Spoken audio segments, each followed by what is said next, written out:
What is geometric twins?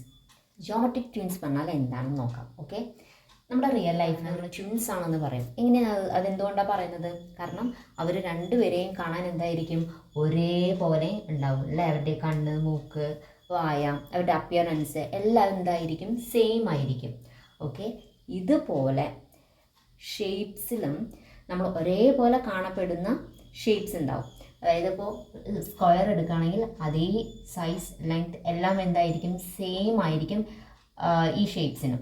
അപ്പം ഇങ്ങനെ ഇതുപോലെ ഒരേപോലെയുള്ള ഷേപ്സിനെ ജിയോമെട്രിക് ട്വിൻസ് എന്ന് പറയുന്നത്. അതിൻ്റെ സൈസ്, ലെങ്ത് എല്ലാം സെയിം ആയിരിക്കും, ഒരേപോലെ ആയിരിക്കും, ഒരു വ്യത്യാസവും നമുക്ക് കാണാൻ കഴിയില്ല. അപ്പോൾ ഇങ്ങനെയുള്ള ഷേപ്സിനെയാണ് നമ്മൾ ജിയോമെട്രിക് ട്വിൻസ് എന്ന് പറയപ്പെടുന്നത്. ഓക്കെ, കോൺഗ്രുവൻറ്റ് ഫിഗേഴ്സ് എന്ന് വെച്ചാൽ ഇപ്പോൾ ഒരു ഫോർ എക്സാമ്പിൾ നോക്കാം.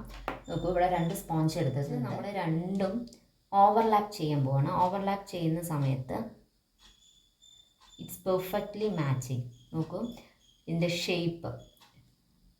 ഷേപ്പ് സ്ക്വയർ ആണ്, അതിൻ്റെ സൈസ്, ലെങ്ത്ത് എല്ലാം എന്താ, മാച്ചിങ് ആണ്. ഇങ്ങനെ ഓവർലാപ്പ് ചെയ്യുന്ന സമയത്ത് അതിൻ്റെ ഷേപ്പും സൈസും എല്ലാം പെർഫെക്റ്റ്ലി മാച്ചിങ് ആണെങ്കിൽ ഇതിനെ കോൺഗ്രുവൻറ്റ് ഫിഗേഴ്സ് എന്ന് പറയുന്നു. Okay, next congruence. അതിനെ കുറിച്ച് ഒന്നുകൂടെ ഡീറ്റെയിൽ ആയിട്ട് പറഞ്ഞുതരാം. കോൺഗ്രുവൻസ് എങ്ങനെയാണ്, ഇപ്പോൾ രണ്ട് ഷേപ്സ്, ഇപ്പോൾ രണ്ട് ട്രയാങ്കിൾ അല്ലെങ്കിൽ രണ്ട് സ്ക്വയർ, ഇത് രണ്ടും കോൺഗ്രുവൻ്റ് ആണോ എന്ന് എങ്ങനെയാണ് നമ്മൾ ചെക്ക് ചെയ്യുന്നത്? ഇതിനിപ്പോൾ ഒരു ട്രയാങ്കിൾ ഷേപ്പ് ആക്കിയിരിക്കുകയാണ്. ഓക്കെ, സോ ഒന്നാമത്തെ പോയിന്റ്, ഈ രണ്ട് ട്രയാങ്കിൾ, ഞാൻ ഒരു ട്രയാങ്കിൾ ഇങ്ങനെയും ഈ ഒരു ട്രയാങ്കിൾ ഞാൻ ഇങ്ങനെയും വെക്കുകയാണ്. ഓക്കെ, അപ്പോൾ ഈ ടു ഫിഗേഴ്സും കോൺഗ്രുവൻ്റ് ആണോ അല്ലേ എന്ന് പറയണമെങ്കിൽ എന്തായിരിക്കണം, ഇത് രണ്ടും നമ്മളിപ്പോൾ ഇങ്ങനെ തിരിച്ച് ഇങ്ങോട്ട് വെക്കുമ്പോൾ എന്തായിരിക്കണം, ഇത് മാച്ച് ആയിരിക്കണം. Okay, so two figures are congruent if one fits exactly on top of the other by rotation or reflection. So this is the first point. Second point ഇതാണ്, ഇപ്പോൾ ഒരു ട്രയാങ്കിൾ എടുക്കുകയാണെങ്കിൽ അതിൻ്റെ സൈഡ് ലെങ്ത് മാത്രം equal ആയാൽ പോരാ, അത് രണ്ടും എല്ലാം ഈക്വൽ ആണെങ്കിൽ നമുക്കത് കോൺഗ്രുവൻ്റ് ആണെന്ന് പറയാൻ പറ്റില്ല. ഈ ഒരു ട്രയാങ്കിളിന് എന്തും കൂടെ ഈക്വൽ ആയിരിക്കണം,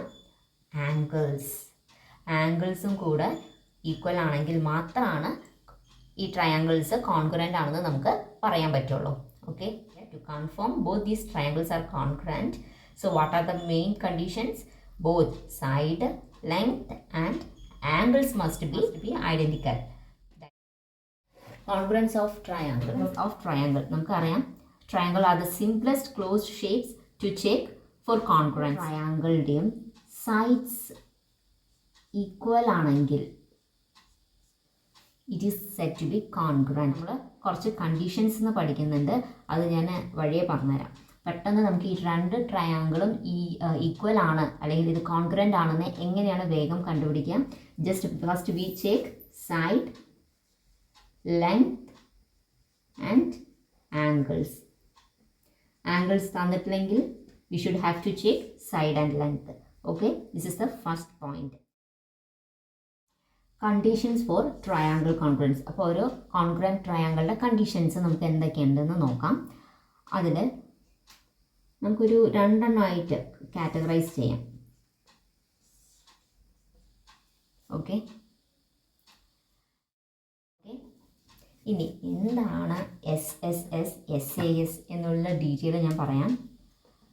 S refers to side, A refers to angle. Okay, so SSS means side condition. AS means side, angle, side. ASA means angle, side, angle. AAS means angle, side. RHS stands for R for right angle, H for hypotenuse and S for side.